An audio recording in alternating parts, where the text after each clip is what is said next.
So, welcome to another CEO Wisdom podcast. We have Shanell Varner with us. Shanell is a luxury travel advisor, wellness travel specialist. She's also an author and the founder of the company we're going to discuss today, Moonglade Travel. Shanell, welcome to the pod. Tell me a bit more about yourself and what you're up to nowadays. Hey, thanks, Charles. I'm happy to be here. I'm enjoying some warmer weather, but I'm in the travel and wellness industry, and things have been pretty vibrant the last couple of years, especially coming out of COVID. But mainly, in my role as a travel advisor, just allowing people to craft amazing experiences to beautiful destinations across the globe, and really using travel as a tool for self-discovery and personal and professional growth, kind of high level, all that fun stuff. Yeah, and Moonglade, how did it got started? Yeah, we just celebrated 7 years last December. And, I grew up traveling. I was a little girl in Long Island, New York, and we would take road trips to Virginia to visit my grandfather and hang out on the beach. And so I always grew up with a passion for traveling. And as I went through high school and college, continued to travel and explore the world. And I took this, I would call a transformational trip to Africa in 2007, and it really was just eye opening on so many levels.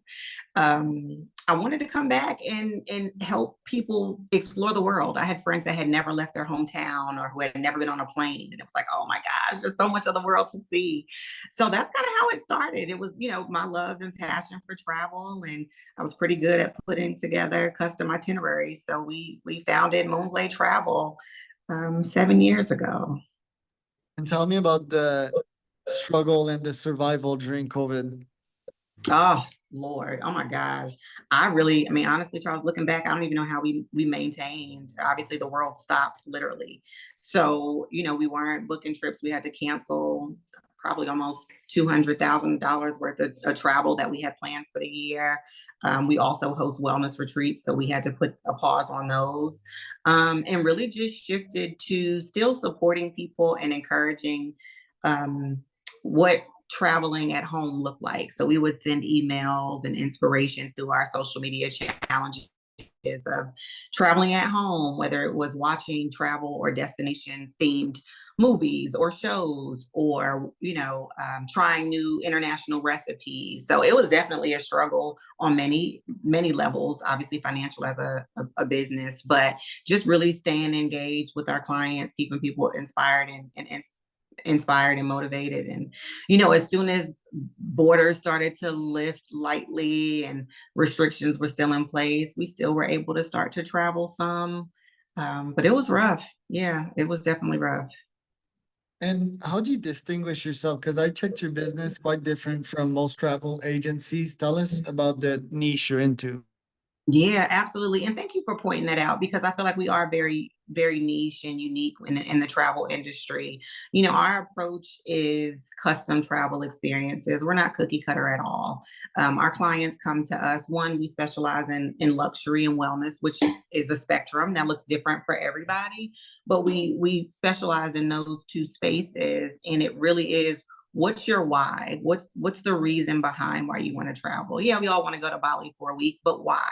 Is it because you want to disconnect? Is it because you are on a spiritual journey? Is it because you just really want to try some new cultures and cuisine? So really getting an idea or grasp behind the why from our clients, and then through our research and travel partners and our own experience, we craft a custom itinerary for them.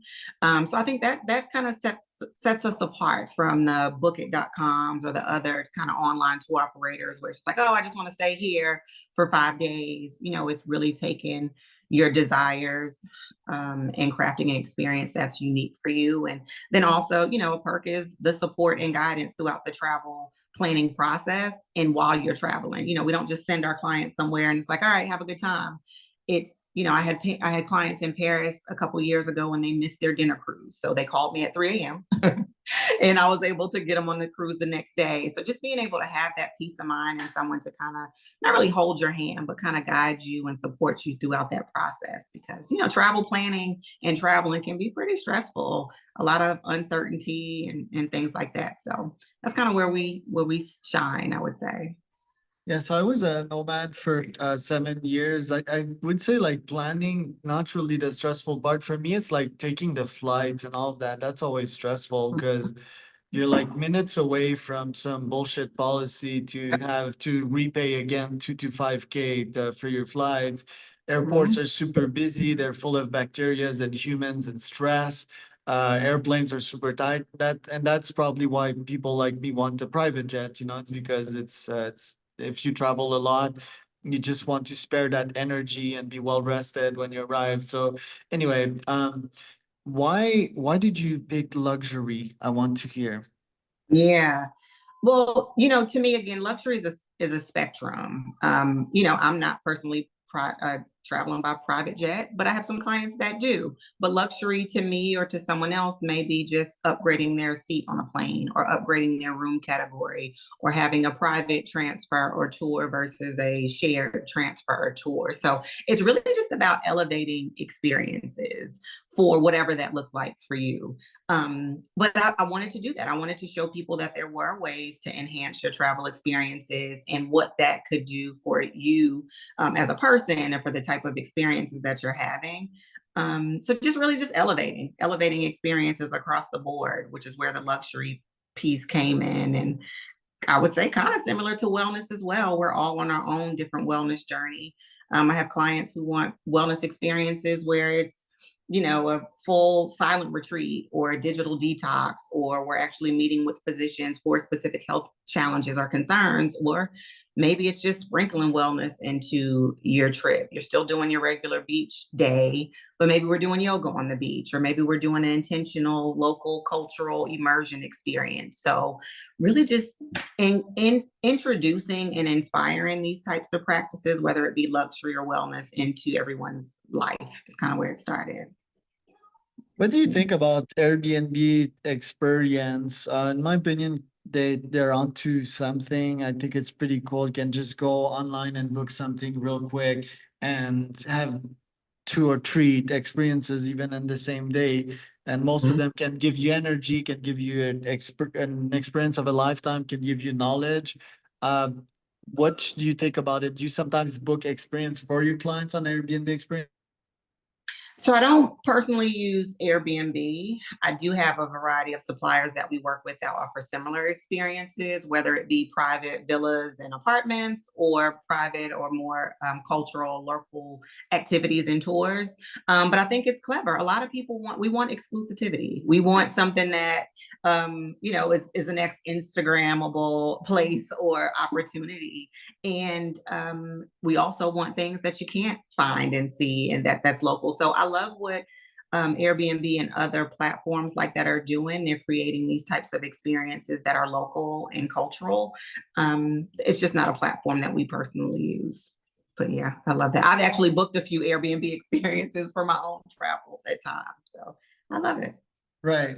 And what's experiences are trendy nowadays? Is it more like on the wellness side? Is it more on the cultural experience side? And what part of the world are you bullish on? hmm I'd say right now, again, in my wheelhouse with luxury and wellness, it's definitely more culture.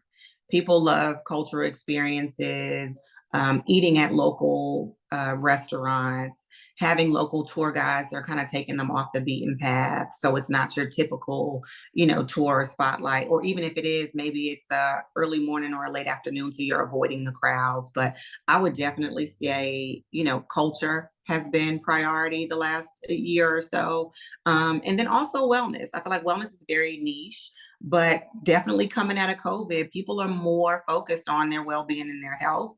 And they're looking to either learn and incorporate new practices or enhance the practices that they're currently having. So we're seeing a lot of that take place as far as trends in travel.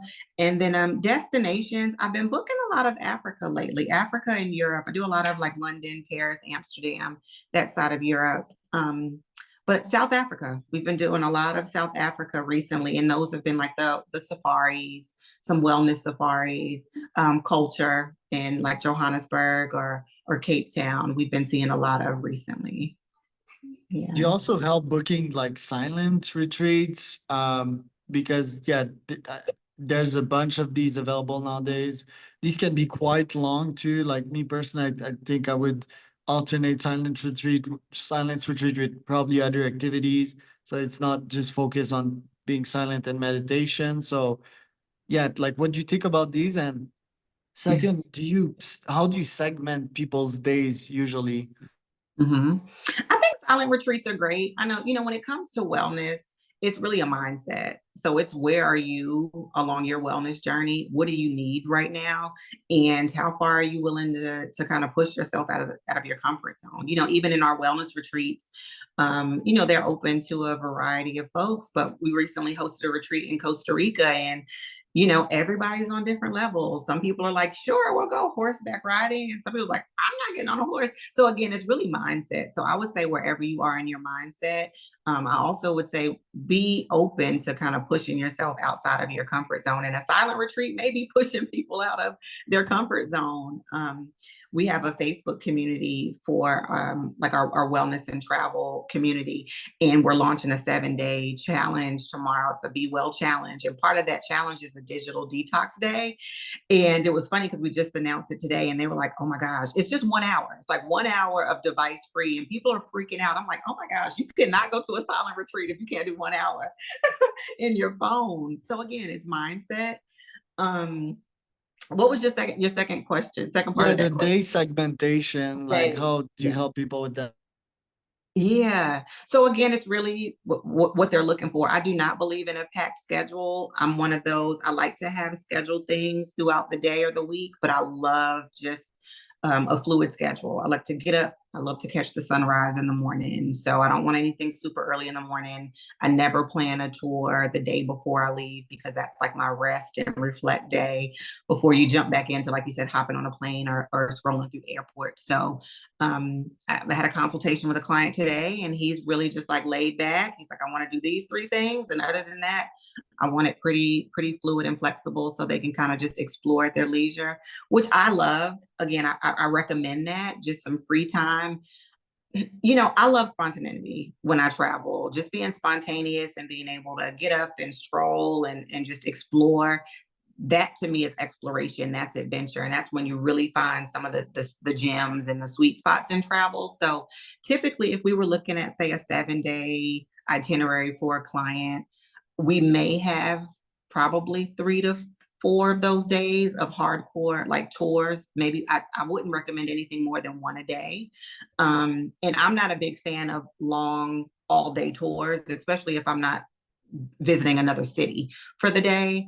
So I would probably say just leaving days at leisure. We can arrange restaurants, we can arrange private tours, we can arrange, spa treatments and things like that. But I'm all for light itineraries, light schedules. Yeah. And do you have your clients fill out forms when they start with you? What kind of questions you ask them? Yeah. So to get started on our website, we have what's called a trip planning form or a travel planning form. And really, that is just it gives us a foundation of what your thoughts are. A lot of clients come, they know exactly where, when they want to go, who's going, and what they want to do. Sometimes it's like, well, I really don't know. I'm taking a sabbatical and I really want to be somewhere warm. Can you help me? So that form goes into details on, what your travel styles are. What do you like? What do you dislike? Your time frame, your budget. What do you look? Are you looking for something more relaxed or something more adventurous? So that type of questionnaire kind of helps get us started on what the blueprint is for them, and then from there we schedule a trip discovery call where we just go a little bit deeper. Again, I want to hear the why. I want to hear the background. What's your work life schedule? What's that look like? Are we really? Is this a break and escape? Are you feeling burnt out and stressed out? So is that something that we need to keep in mind when we're choosing a destination or even a resort? I feel like that travel design form is really the blueprint on getting started to kind of set the foundation or the tone for the trip once we get to start crafting the itinerary. And Yeah. what's your relaxation metric? Like, do you ask them, like, after the trip, how do they feel? How game changing the trip for them was?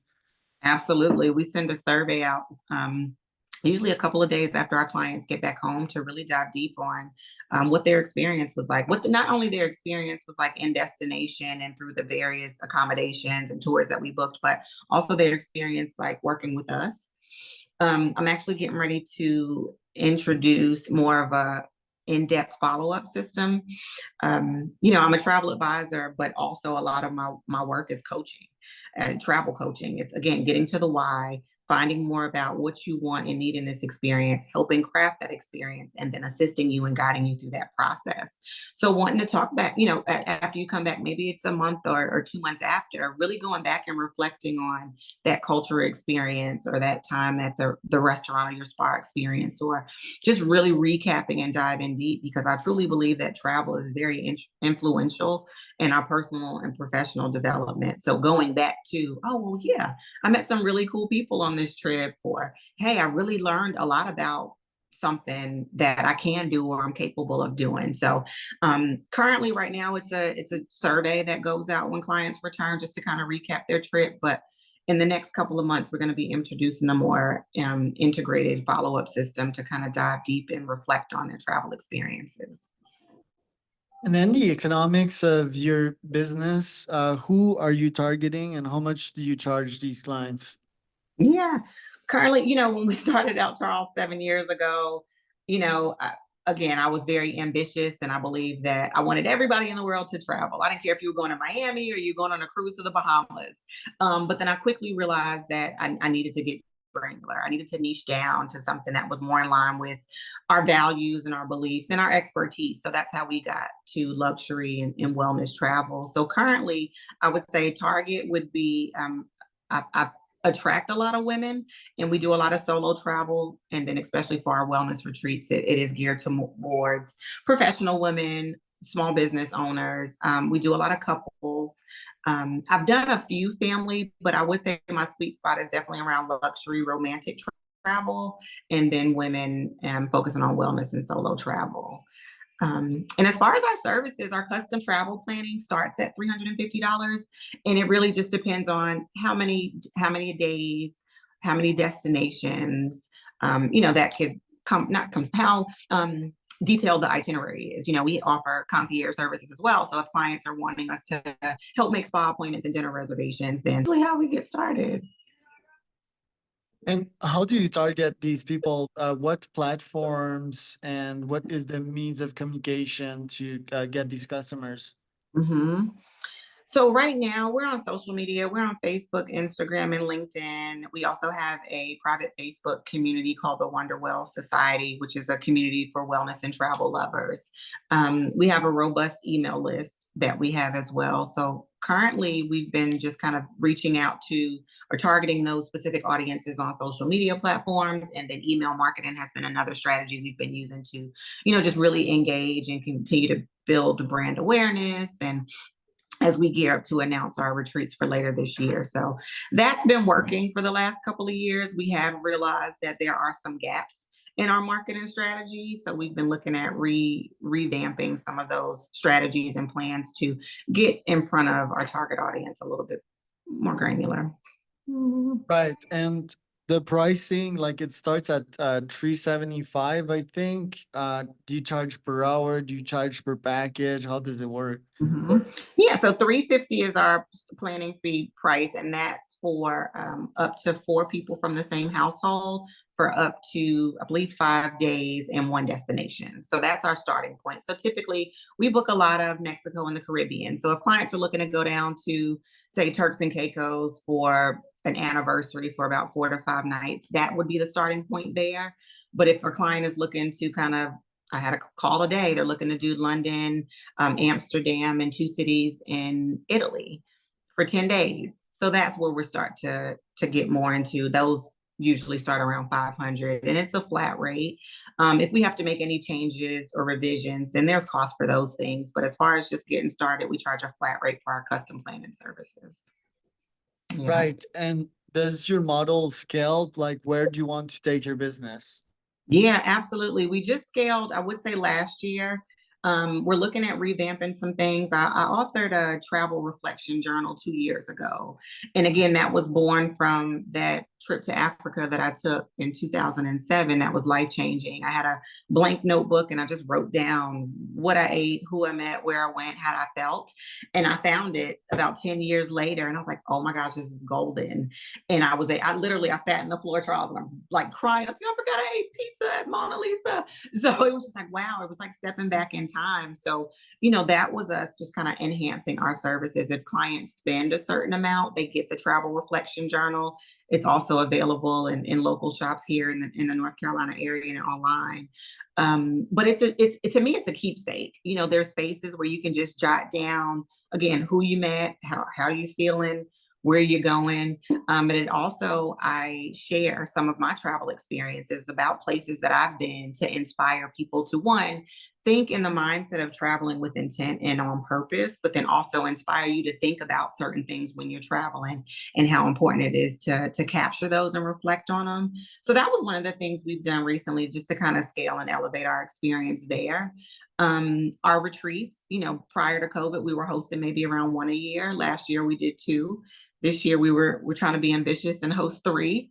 So to continue our offering as far as our international wellness retreats. And also, Charles, I've realized that local community is important, and that's where the Wonderwell Society has come from. It's really just a community of like-minded and like-hearted travel and wellness lovers. We host local events, local meetups. So that's another way that we're looking to scale. It's another stream of revenue, and it also is building a pipeline of interested and potential clients for our custom travel planning or our wellness retreat services. So that's probably a couple of areas, and then also just growing our team. I'm a CEO, man of, I'm not going to say one. I have a small team that helps out, but definitely as we continue to expand and evolve, growing our team is priority as well. Love it. Where can people find out more about you, Chanel? Yeah. So my personal Instagram is Where's Chanel. I call myself the Black Where's Carmen San Diego. Because I'm always on the go, but that's Where's WHERESSHANEL. And our business platform is Moonglade Travel. We're on Instagram, Facebook, as well as LinkedIn.